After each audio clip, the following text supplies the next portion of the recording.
week I received my donor pallet with all the parts from a 2006 Subaru WRX to be the running gear for my 818. I ended up going with the 2.5 liter 4-cylinder boxer, making about 230 horsepower. Got the 5-speed manual transmission. Seems like they did a pretty good job just clipping everything out of the car and yanking it out. Everything seems to be sliced, and it'll be fun to try and figure out where half these things go. But so is the story of a kit car. In the Subaru, this is a front engine all-wheel drive car, but after we plate this off, it becomes a engine with front wheel drive basically, and then we put this whole set in the back of the 818, so it becomes a mid-engine rear wheel drive car, driving what used to be the front wheels in the Subaru. And it came with a couple wires. I think I've seen that the whole harness with everything else included is about 45 pounds of connectors and fuses, grommets, and not to mention the ECU and all that stuffy. I'm sure a fun project to try and sort all those out. Half the stuff's not needed anymore.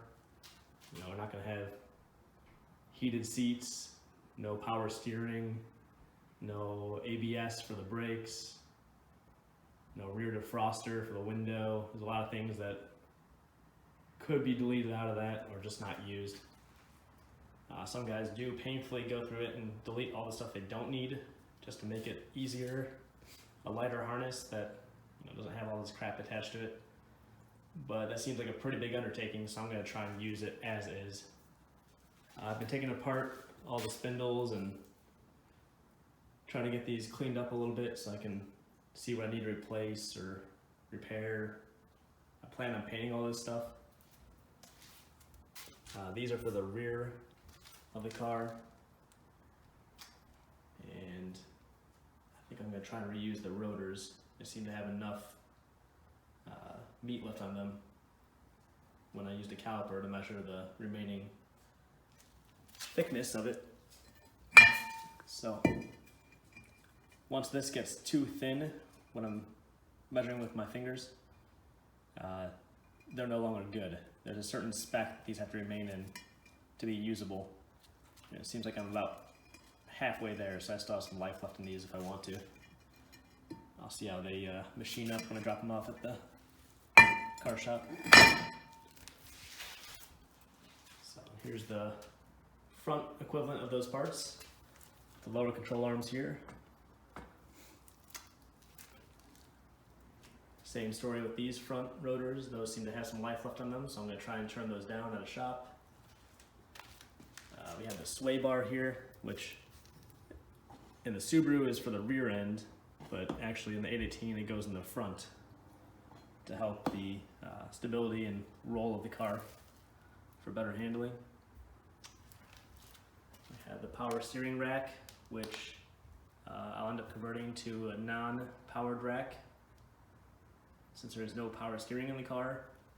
The car only weighs about 1,800 pounds when finished, which is about roughly 1,400 pounds lighter than the Subaru it came out of, so there's a lot less weight for it to have to fight against and churn, and power steering, it doesn't seem to be necessary in a car that light. It can help improve the feel if you just have the non-powered steering a little more direct.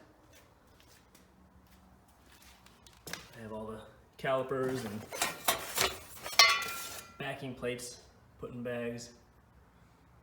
I need to sand those down and clean them up, and I'm going to paint those. Torn between red and black right now.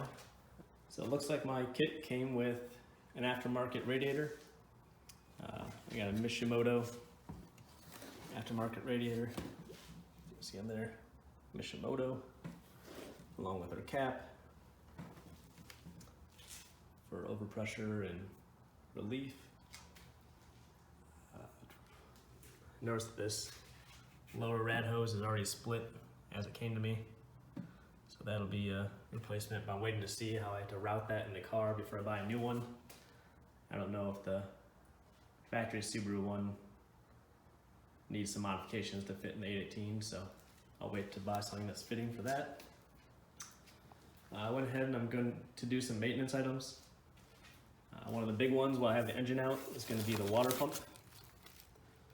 So, those last roughly 100,000 miles. They recommend you replace it then. The running gear I have has about 80,000 miles on it.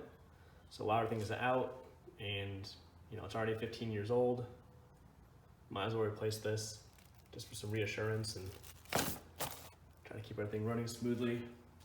Along with that, I got a timing belt, another item that should be replaced when you're near some higher mileage. Subarus are known for having their oil pickup, basically the straw that sticks down into the oil pan to suck oil into the engine. They're known for those breaking, and they kind of break at the top. So if you have a pop that you're drinking and you have a hole in the top of your straw, you can't suck the pop up. So same story with that, and your engine overheats and blows up basically. So I got the Killer B aftermarket upgraded one that's stronger and will keep oil supplied to the engine, which is always good. Another item, I got the PCV set up. I'm assuming it's all gummed up after 15 years of use or sitting, or I'm not really sure the full story of this car that I got, so we'll go ahead and replace that just to make sure things are running smoothly. I got a brand new Subaru OEM thermostat, 20 bucks. Make sure it's not sticking and the cooling system is working well. A little peace of mind there that I'm pretty happy with. Along with a new Subaru gasket, make sure you get a good gasket. Some of these guys send really chintzy paper ones with their kits, so I made sure to buy the Subaru ones that are always better, kind of metal or rubber, some better material than paper. When I get the fuel system, I got a new gasket for the fuel tank. The fuel tank in the 818 will sit directly behind the front seats, so I'm gonna make sure I seal that off pretty well since I'm sitting 6 inches from it. Don't want to be smelling that or have it leaking near me.